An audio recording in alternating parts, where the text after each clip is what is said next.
മയിലാടുംപാറയ്ക്ക് സമീപം കുഴിയിൽ വീണ കടുവയെ മയക്കുവെടിവെച്ച് പിടികൂടി. കടുവയെ പെരിയാർ കടുവാ സങ്കേതത്തിലേക്ക് മാറ്റി. പരിശോധനകൾക്ക് ശേഷം പെരിയാർ കടുവാ സങ്കേതത്തിൽ തന്നെ തുറന്നുവിടും.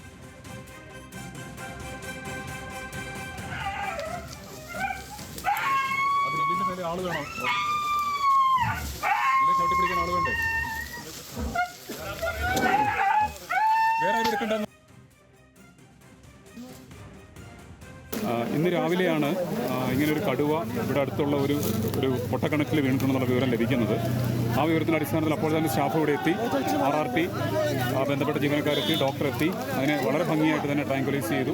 ഇനി തേക്കടിയിലേക്ക് കൊണ്ടുപോവുകയാണ്. തേക്കടിയിൽ കൊണ്ടുപോയി ടൈഗറിന് വേണ്ടുന്ന പരിശോധനകൾ നടത്തിയതിനു ശേഷം അതിനെ കാട്ടിലേക്ക് റിലീസ് ചെയ്യാനാണ് തീരുമാനമുള്ളത്. ആരോഗ്യസ്ഥിതി വിശദമായി പരിശോധിക്കേണ്ടതുണ്ട്. പ്രസന്റ് കണ്ടിട്ട് വേറെ മറ്റ് ആരോഗ്യ പ്രശ്നങ്ങളൊന്നും കാണുന്നില്ല. ഒരു പട്ടിയുണ്ടായിരുന്നു, കിണറ്റിൽ കൂടെ ഉണ്ടായിരുന്നു. ഒരുപക്ഷെ പട്ടിയെ ചേസ് ചെയ്ത് വന്ന സമയത്ത് കിണറ്റിൽ വീണതാവാം. ഇത് തമിഴ്നാടിൻ്റെ ബോർഡറിനോട് ചേർന്നുള്ള കേരളത്തിൻ്റെ ഭാഗത്താണ് സംഭവം ഉണ്ടായിട്ടുള്ളത്. വിവരങ്ങളുമായി ഇടുക്കിയിൽ നിന്നും ആൽവിൻ തോമസ് ആണ് ചേരുന്നത്. ആൽവിൻ, നിലവിൽ കടുവയുടെ ആരോഗ്യസ്ഥിതി ഏത് രീതിയിലാണ്? എപ്പോഴേക്കാണ് കടുവയെ കാട്ടിലേക്ക് തുറന്നുവിടുക?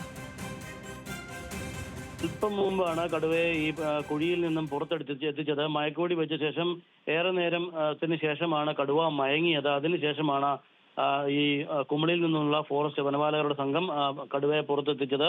ആ കുഴിയിൽ നിന്ന് പുറത്തെത്തിച്ച് ഒരു കൂട്ടിൽ കൊണ്ടുവന്ന വാഹനത്തിൽ കയറ്റിയ ശേഷം ഇപ്പോൾ തേക്കടിയിലെ പെരിയാർ കടുവാ സങ്കേതത്തിലേക്ക് മാറ്റുന്നുണ്ട്. അതിന്റെ ആരോഗ്യത്തിന് മറ്റു പ്രശ്നങ്ങളില്ല എന്നുള്ളതാണ് നിലവിൽ വനംവകുപ്പ് ഉദ്യോഗസ്ഥർ പറഞ്ഞിട്ടുള്ളത്. പക്ഷേ ഈ കടുവയ്ക്കൊപ്പം ഒരു നായയും ഈ കുഴിയിൽ വീണിരുന്നു. അതുകൊണ്ട് തന്നെ നായയൊപ്പം ഉണ്ടായിരുന്നതിന് കൊണ്ട് തന്നെ പേവിഷബാധ വാക്സിൻ ഉൾപ്പെടെ നൽകിയാകും ഈ കടുവയെ തേക്കടി പെരിയാർ കടുവാ സങ്കേതത്തിലേക്ക് കൊണ്ടുപോകുക എന്നുള്ളതാണ് നമുക്ക് വനംവകുപ്പ് ഉദ്യോഗസ്ഥർ നൽകുന്ന വിവരം. അതിനുവേണ്ട ചികിത്സകളൊക്കെ നൽകിയ ശേഷമാകും ഇപ്പോൾ പെരിയാർ കടുവാ സങ്കേതത്തിൽ തന്നെ തുറന്നു വിടുന്നതിന് വേണ്ട നടപടികൾ സ്വീകരിക്കുക. കടുവയുടെ ആരോഗ്യത്തിൽ മറ്റ് പ്രശ്നങ്ങളില്ല എന്നുള്ളതാണ് ഇപ്പോൾ വനംവകുപ്പ് ഉദ്യോഗസ്ഥർ പരിശോധനയിൽ നിന്ന് മനസ്സിലാക്കിയിട്ടുള്ളത്. ഇന്ന് രാവിലെയാണ് 7:30 മണിയോടുകൂടി തോട്ടം തൊഴിലാളികളാണ് ഇവിടെ വണ്ടൻമേട് പഞ്ചായത്തിലെ കൊച്ചറ മയിലാടുംപാറയ്ക്ക് സമീപത്തുള്ള ഒരു ഏലത്തോട്ടത്തിലെ കുഴിയിൽ കടുവയും നായയും വീണതായി കണ്ടെത്തിയത്. ഇപ്പോൾ ഫോറസ്റ്റ് ഉദ്യോഗസ്ഥർ തന്നെ പറഞ്ഞതുപോലെ തന്നെ ഈ നായയെ ഓടിച്ചിട്ട് പിടിക്കുന്നതിനിടെ ഈ രണ്ടും